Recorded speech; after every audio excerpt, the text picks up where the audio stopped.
I welcome you all to this webinar series in preparation of the DialogSummit, the European Conference of Email and Data-Driven Marketing, which is taking place in Frankfurt on May 2nd and May 3rd.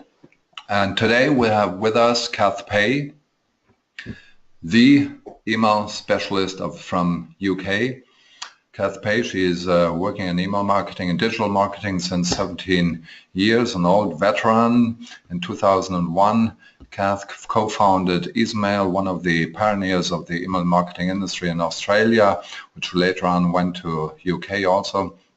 And today she is one of the world's top 50 email marketing influencers worldwide, and in UK, the leading email marketer. Kath, hi. Hi, and thank you so much for having me today. But Torsten, be careful with the old. Okay, I'm very glad to have you with us, and we will talk about, of course, about your favorite subject, optimizing conversions with Persuation. But first of all, I'd like to start with very general questions. Kath, what do you think are the three most important topics which we have right now in email marketing? Okay, well, I have to lead the first one with personalization. Personalization, it's on everyone's, sort of mind. It's within everyone's strategy now as well. It really is just a case of to what extent everyone actually applies it. And the reason, of course, why persuasion is so key is because it's actually what's delivering the results. Essentially, consumers now are expecting that level of personalization. Because what we're talking about is for years and years, there have been some really big brands such as Amazon, and they've been doing a great job, and they've been really conditioning our subscribers and our readers and our customers as to what actually can be accomplished. So I definitely have to be putting that up there as being probably number one. Okay, let me just interrupt you. Personalization, we always hear personalization, personalization. What I get, most of the emails which I get are newsletters, and the personalization is my name in the email and nothing else. So between Amazon, which is it's a huge company with huge possibilities of personalization, and a normal company, what's the in-between? Okay, so yeah, we're not all going to get up to that Amazon status, are we? That's a problem. What most of the companies have, that they don't have this kind of big data analysis and the possibilities of recommendation engines, all this stuff. Absolutely, but personalization is way more than just having hi Torsten in the first sort of line of the email. That's for sure. Personalization there's many ways of doing it, and in fact I was actually asked a question the other day about this, and they say which would you sort of prioritize, segmentation or personalization? And my answer to that is personalization, because part of personalization is segmentation. Dynamic content is also another way of being personalized, personalizing your emails. Leveraging touch points, those real-time touch points. So as they're actually actioning things, they're downloading white papers, they're adding things to basket and abandoning and everything. That's also personalization. What personalization is essentially us letting the recipients know that we know a little bit about them, and that there is that and we have to be leading with that in a very customer service way, right? There's no point in us just saying to them, hey, listen, we know this about you, whoop whoop, What we need to do is, okay, we know this about you, and therefore we are wanting to help you because of that, and we're suggesting these products, or we're recognizing you. People love to be recognized, even if it is by a brand. So there's so many facets to personalization. It is more than just Okay, so I just got you right, that personalization means that you simply understand me as a customer. So it could mean that I send the same email to 1 million people, but I understand them. That's the main thing of personalization. Did I get anything wrong? Well, yes, as long as all those 1 million people are doing very, very similar things. So if you've got one huge segment who are, you know, maybe you can be personalizing based upon a persona. So if that 1 million, you know, database are all of the same persona, then yes, that can be called personalization, because you're personalizing it to that persona as opposed to another persona who have got different needs and pains and challenges and wants. Yeah. So that's the main thing, to understand the needs and the pains of a person, and this is the focus of personalized emails. Yes. Great, yes. Great, fantastic. I love that. But what is, because you just said segmentation and personalization, what is now the difference between segmentation and the concept where you define personas? Okay, well, I mean, personas actually come under segmentation. It's this like hierarchy of personalization. Underneath segmentation, you can be segmenting based upon personas. Same as you can be segmenting based upon, you know, a location. Same as you can be segmenting, you know, based upon purchases made or something like that. So what we're talking about is in developing these personas. And what I love about developing personas is that not only are we delivering them the content that they're wanting, but we can also be, you know, if it's a B2B scenario, then if it's we've got different personas, maybe we've got a CEO or maybe we've got a marketing director. Well, we want to be understanding that they've got different remits, they've got different pains, they've got different challenges, and we want to be talking to them differently. We might be, you know, a little bit more formal when we're talking to the CEO. We might be a little bit more casual when we're speaking to the marketing director. And then by the same token, if it's a B2C scenario, we can understand that we've got, you know, maybe 3 main types of buyers. And then they've all got their own needs and challenges as well. And so, and it might be based upon age, it might be based upon, you know, that their actual needs as well, you know, do they only buy shoes? So what we want to do is understand that, and again, tone of voice, the items and the products that we're selling to them, understanding what, in England we've got a, well, I like to use this phrase, you know, what tickles their fancy as such, you know, what resonates with them. And we will see that with those personas, they'll all have something that's more meaningful to them than other personas.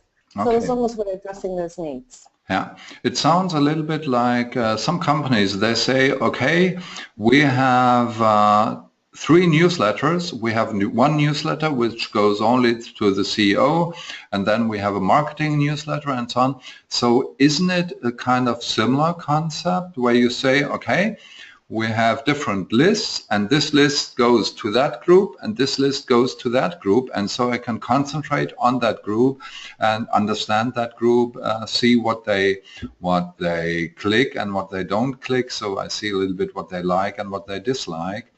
Isn't it a little bit like that?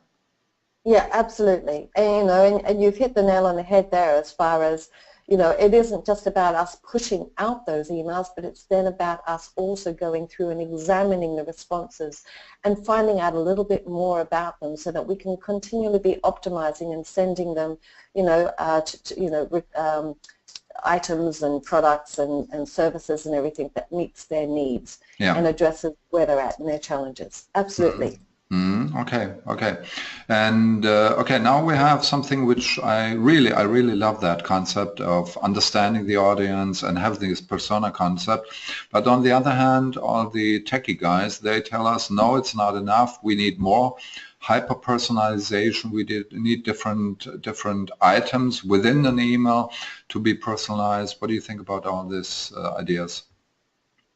Well, again, you know, there's so many different ways of achieving it. There's so we talked about personas, but there's also something called personalities. And personalities are different to personas. And personalities, they originated back in the time of the Hippocratic, you know, the Hippocratic oath type thing, the Hippocratic, the Greek philosopher.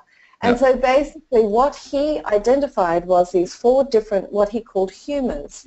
And so they're innate to us, and we tend to, resonate with different ones, and different things are meaningful to us. So there's the 4 main personalities, and 2 of those personalities don't scroll, 2 will scroll, 2 are emotionally, so that they make their decisions emotionally based, other ones are more analytical in their approach.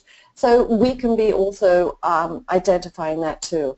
And the bottom line is that all of this comes down to, with understanding that, okay, let me say this. I'm actually quite well known now for actually saying this phrase, let's bring marketing back into email marketing, because I do believe that over the years email marketing has been so technology driven, so it's an amazing channel, but we tend to let the technology lead us. And we've actually got to do the basic things of marketing. And these personalities, these personas, understand in the customer-centric copy, getting that personalization right. These are the foundations and the fundamental parts of marketing.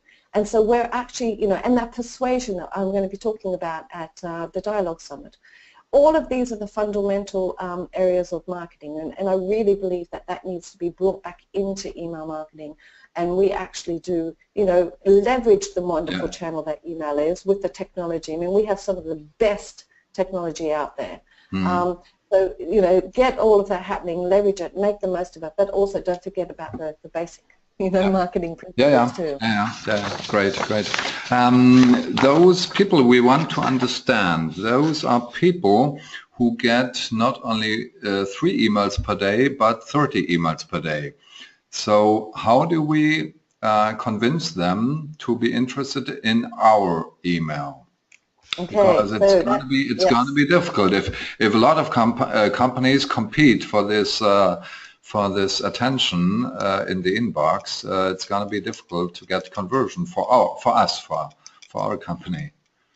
Absolutely, and that's where the marketing principles step in, and that's where persuasion comes, and that's where we start, instead of saying our sale is on today, 24 hours only. What we're going to do is we're going to turn that from being feature-led, from being brand-centric, right? We're going to turn that into being customer-centric, and we're going to say, you've got 24 hours to grab yourself a bargain, and we're going to be, turning it around. So what we're doing is we're not making them work hard, because, if they're there, they've got a very cluttered inbox, everyone's telling them the same thing, everyone's got a sale on, everyone's got, this and that happening and everything. How do we stand out? Okay, well, we do the hard work for them, and we turn that feature into a benefit. So they don't have to stop and think and say, well, what does that mean to me? They can actually sort of grab it straight away and go, oh, okay, fantastic. And that's going to help to stand out in the inbox. There's a whole heap of little tactics that we can be using. We can be using all of those, they're called cognitive biases. And those cognitive biases actually are basically shortcuts that we humans have made to helping us making a decision. So we can start to use those cognitive biases, and we can to help them to sort of get their attention. We can be using, the techniques of persuasion, such as the social proof and the loss aversion and the commitment and consistency principle and reciprocity and all of those ones, because they actually are quite, they resonate with us as well. So there's a lot of tactics that we can be using, and this is, like I said, bringing that marketing back into email marketing and really making sure that we actually stand out in the inbox. Okay, what are the main cognitive biases? You just said social proof. What else? What else are these biases? So reciprocity is a pretty key one. Reciprocity is basically talking about the value exchange, and the bottom line is that I'm sure we will all nod when I ask this question. Have you ever either said verbally or mentally said to yourself, when someone has done you a favor, you say, I owe you, right? That is the reciprocity factor in action. What this simply means is that we as humans don't like to be indebted, so that we like to make the score even as such. And we can be using things like, particularly when we're talking about, list growth, we're talking about getting permission, we can be using the reciprocity factor and making sure that we're making the most of that by offering them something of value, and therefore they're kind of feeling a little bit indebted to us. And again, that could be a white paper, it could be a webinar, it could actually be a 10% off or anything, something like that. And so what they could go, okay, well, so what you're giving me is something of value, so I need to give you something in exchange that equals that value. Okay. So that's the reciprocity factor. Okay. You brought up social proof, or I mentioned that earlier as well. Social proof is the wisdom of the crowd as such. We like to be where everyone else is. It's safe, it's it's secure type thing. It's not risky. So that social proof can go a long way as well. Okay. Back to the reciprocity and the value exchange. 10% off is what I hear most. So most of the companies, at least the retailers, they send me email, and what works best is always this sale, 10% off, and so on. Is this good always to come with the same offer, which is, it shows me that there is no value because I always get a reduction of the price. I think it's also risky if you send this in every second email. Absolutely. No, so when I was saying the 10% off, I meant that as a sort of like a gift for signing up, for getting permission. So okay. But I totally agree with you. Sending 10% off, what you're doing there is you're every email, irregular and everything like that, what you're giving them is you're conditioning them to that they're only going to buy when you're giving them an offer, right? And then also, because of that, because they know that if they don't take advantage of this offer now, next week when they get your same email, it'll have the same offer. Yeah. Exactly. So there's no reason for them to actually buy now. Yeah. And not only that, it's, we're all familiar with banner blindness. It's the same sort of thing as well. We all become very, very, blasé, and we kind of tune out those subject lines which are saying the same thing all the time. And that's why we need to have that variety. Variety is crucial to sort of, waking them up, snapping them up, getting their attention, offering them something different, and coming at it from a different angle as well. And this means, so that, again, we're not talking about the brand-centric, we're talking about the customer-centric. We're thinking about what is it that our customers do want. And that means that, yes, we probably have to work a little bit harder. We have to be a little bit more creative. We have to go in and delve into our data, into our historic data, and we have to see what worked and what didn't work, and hey, let's go and try a variation on that. All of that sort of thing. Okay. Yeah. If we go back to the value exchange, so one offer is that I get a better price. One offer is, you said, white paper webinar, which is mostly for B2B. What can we offer in B2C, except that we have a special price? What else is the offer we can give, except the price? Yes. So, well, you can be access to other people, or maybe, so maybe if there's a special club as such, something to make them feel special, something that's just giving them that kind of incentive. It doesn't, like you said, it doesn't always have to have a monetary value. But the other way of doing it, of course, is, if we're now talking about list growth, the way I like to think about list growth, and particularly if we're talking about a B2C, we're talking maybe retail and everything, what we want to do is we want to make the most of our budget. We have driven them to our site, generally via a PPC ad or a banner ad or, something. It has cost us money to drive that person to the site. So what we want to do is we want to make the most of that budget, and we want to capture their permission. So, and then we can be nurturing them, and we can be selling, that's when we can be emailing them and getting their sale that way. The chances of them being driven to the site and buying there and then are very, very slim. But that is what most retailers tend to be relying upon, and I think it's a huge shame. So in my opinion, what we need to do is make sure that we've got that subscribe, to hear our offers, to hear our news and all that sort of stuff, very, very prominent, and we don't want to ask for too much information. right? We really want to just ask for minimal, because all we're doing is saying, hey, listen, we're going to give you offers and everything. So we can't ask for too much.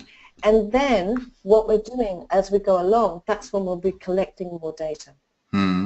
Yeah, sure. That's the best way. Especially in Germany, we have the same problem if you collect too much data, though, so that people don't sign.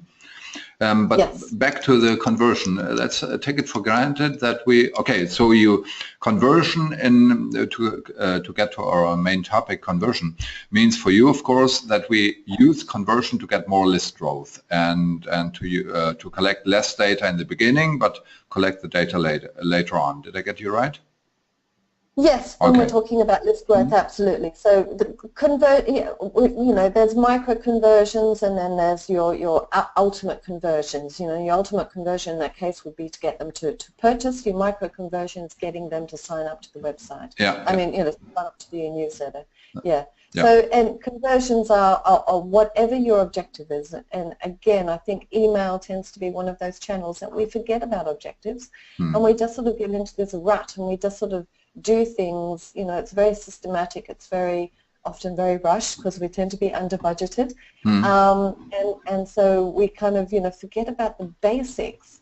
And the basics are meaning that we need to be saying, why are we sending out this email? What is this form meant to be doing?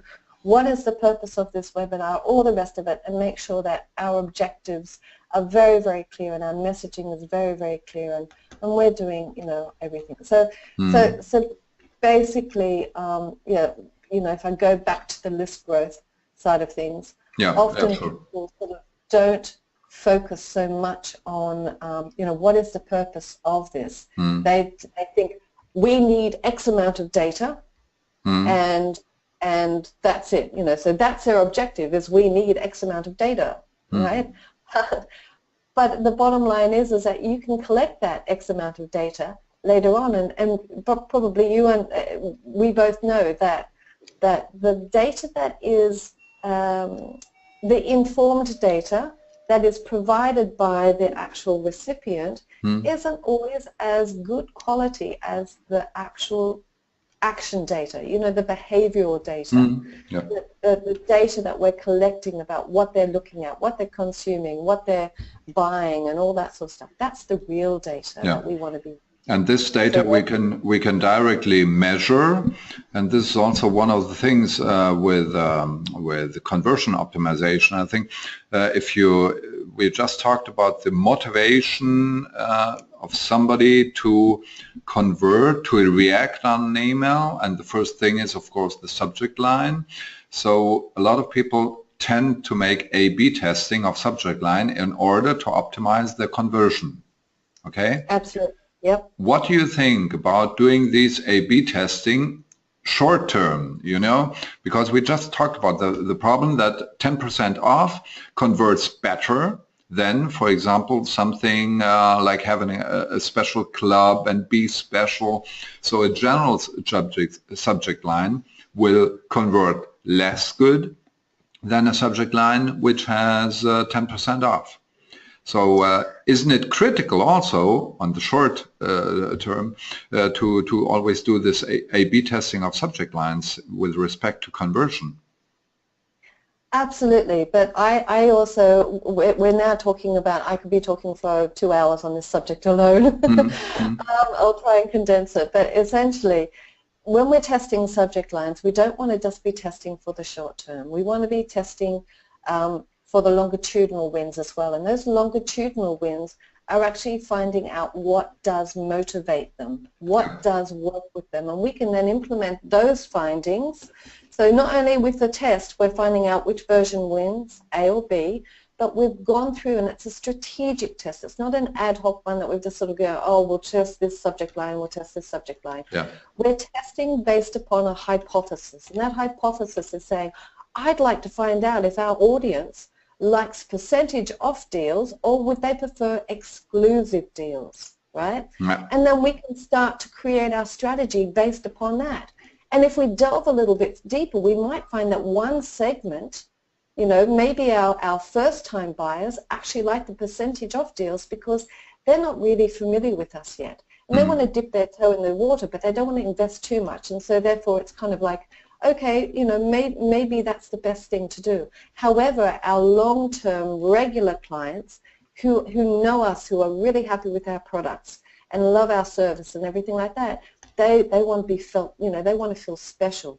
Yeah. And so therefore they're actually going to relate better to the exclusive deals. Yeah. So those subject line testing, we can go beyond just the which one wins, A or B, but we can start to really, you know, strategize and work out what is going to give us more insights into our customers. And those insights, of course, can be used now that we found out, say we found out, actually, do you know what? Our audience prefers exclusive offers. Great. We're going to be putting that on the website. We're going to be putting that in our PPC ads because we're going to be attracting the type of audience that we want. You know, again, you might end up finding out that if you're an e-commerce site, you might have 80% of purchases are one-time purchases. And then you go look at the other 20% of your database and you go, these guys are bringing in the money. What resonates with them? You want to find out more about them so that you can be then, you know, applying that to all of your acquisition, you know, campaigns. Yeah. So yeah, there's like I said, that's sort of a very condensed version of what I could talk about for hours. Okay, no, it's great. It's fantastic because I think it's a very important thing, the strategic testing instead of only this A/B testing, so this simple A/B testing. It's a very important thing. Back to the quick wins. What do you think about videos, for example, to attract videos or animated GIFs to have some movement, some in the email? Is it good for conversion? Absolutely. Yeah, no, it is. But as long as you are staying focused on your objective. So don't put it in just for the sake of putting it in, right? Because certainly when we're talking an animated GIF is moving and our eyes are naturally going to be drawn to it. So if it's sort of placed somewhere that's not actually supporting your objective, that's not possibly supporting the call to action, that's not the primary objective of that email, then you're going to be doing yourself a disservice. Okay. Because you're directing their attention away from what you want them to do, right? Yep. So as long as it's supporting what you want them to do and it's helping them to actually convert and do that, absolutely. I've been talking about them for years and years and years. I think they work really well. When we're talking about video is, I love video, right? We can see on Facebook and all the other social media, video is one of the most consumed. You know, there's hardly any posts that are out there that don't contain a video. So what we're talking about here is, and one of the reasons why video works so well is because there's three ways of learning, right? So people tend to be they're auditory, they learn from listening, and then you've got the visual, and those are the ones that are going to be really, really, you know, entranced in the actual visual of the video, and then you've got the kinesthetic, and the kinesthetic are the tactile ones. They're the ones that like to use their hands and action things. Okay. So with video, you've got auditory, you've got visual, and you've got the kinesthetic factor as well. Yep. So it meets all those needs, and therefore that's why video is so popular. And then when you can combine it with a strong, robust channel such as a push channel, also such as email, the two of them are fantastic together, and you get great results. Yeah, okay, thank you very much. Last question, WhatsApp. What do you think about the WhatsApp thing, that we have a WhatsApp newsletter, or that we collect also, that we build up a list of people who opt in for a WhatsApp list? Or even to combine it with email marketing, with a database, that we have a database of very good customers where we say, okay, we want even more. We don't only want them to communicate with us by email, but also by WhatsApp. What do you think about that? Yeah, well, I mean, this is where, you know, the future of email is going. The email is not an island. Email is not standalone. Email is part of the customer journey, a very, very, very important part of the customer journey. But other parts of the customer journey may be WhatsApp, maybe SMS, maybe even direct mail. There's maybe a telephone call. So it works in conjunction with. But at the end of the day, though, there is still no channel that's coming out to replace email, that's going to kill email. It still is the backbone of the customer journey, that along with the website. So, yeah. It would stay for a long time, probably. You are in business since 17 years, so you know how many times was the email dead within these 17 years? Oh, seriously, I think for the last 10 years, everyone comes out with the whole email is dead thing, but it's. In fact, it's e-consultancy have just come out with their 10th email marketing census. And for every year for the first 8 years, it was alternating with search and email. We're in position #1 for the best return on investment. For the last 2 years, email has taken #1 place. So it's so far from dying, it's not funny. I believe. Okay, well, two last questions. One, do you have a special brand or maybe several brands where you say these brands are really excellent in email marketing? Oh, so it you don't have to. If you don't want to answer, you don't have to. But is there anything, for example, in the UK, which we Germans should have a look at? Yeah. So Hilton owners, I mean, bless them. They've got a wonderful topic. They're talking about travel, and it's more than travel, but they do talk about travel, and travel is one of those things that does get our attention. So they're off to a good start in the first place. However, they don't just rely upon that. They have their copywriting is wonderful. It's very emotionally evocative. It captures your attention. It sends you off and going, oh yes, I would love to. It creates that that desire that you need to actually be going and actioning. So I do like their emails. I think that they do a good job. And one of the things that does stand out to me is their copywriting, and and that is because, like I was saying beforehand, because email tends to be one of these channels that are oft forgotten. It doesn't have its own skilled copywriter. They tend to sort of have, okay, you're an email marketing campaign manager. Great, you can write the copy. You would never get someone to be writing a direct mail copy who was not skilled in writing copy. But that happens with email. So it stands out as far as that goes. Okay, great. So my very last question: what do you think? What do you think will change, or what is the most important thing which will change in email marketing in the next 5 years? What is going to change? Ooh, okay. This is one of my favorite topics. Okay, it was the final question, and maybe I give you two minutes to answer the question. Oh my goodness, the pressure. Okay. Okay, 5 minutes. Okay, machine learning. So machine learning is going to be able to give us the ability to easily create one-to-one personalized emails which are continually being optimized, and the learning just keeps going on and on and on based upon what the consumers are actually actioning and consuming and so on. I believe, what I was saying beforehand, how email's got some of the greatest technology, it's continually evolving. And, using algorithms and automation, and then, of course, adding on top of that the persuasion, the persuasive design and copywriting and everything, the channel's just going to go through the roof, seriously.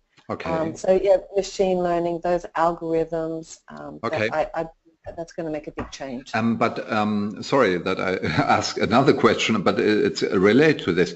If you say one-to-one emails, that means that the whole system, the whole machine learning system, needs special content. So it works only if I, as a company, deliver to the system different content pieces, and in fact many different content pieces. It works for a retailer who has a lot of, he has 10,000 products, so he can choose between the products, but how does it work for a normal company which is not a retailer with 10,000 products? Okay, so normal companies normally do have, you know, so if we're, let's take a B2B example then. We're talking about different stages of the funnel. So we've got top of funnel, mid funnel, bottom funnel. And we can be grouping content in, and we can be tagging that on the website accordingly and everything. And so again, it's the same sort of thing, depending upon how many pieces of and what their score is, and where they are in the funnel and so on, we can be then delivering it based upon that. So again, that B2B, you know, company doesn't necessarily have the thousands of products that a retailer has, but it's generally going to have a lot of content. Okay. And we can be delivering the content that way, and we can be saying, okay, so mid-funnel we're going to be sending you this type of webinar, top of funnel we'll be sending you that type of webinar, and so on and so on. Okay, so we prepare different content types, different content products, let's put it that way. We prepare them and then they're delivered automatically. Yes. Great. Yeah. Sounds very good. Yeah. Okay, Kath, that's very nice. Thank you very much for all this interesting information on all this subject, and I'm looking forward to a nice presentation on DialogSummit coming from you, and thank you very much that you have been with us. It's a pleasure, and yeah, it's really looking forward to speaking at DialogSummit. Okay. See you then. And maybe you're also with us tomorrow when we have the next webinar. We're also at 11 o'clock with Della Quist, and maybe we see you each other and the audience tomorrow at 11 o'clock. Thank you very much, Kath Pay. Thank you.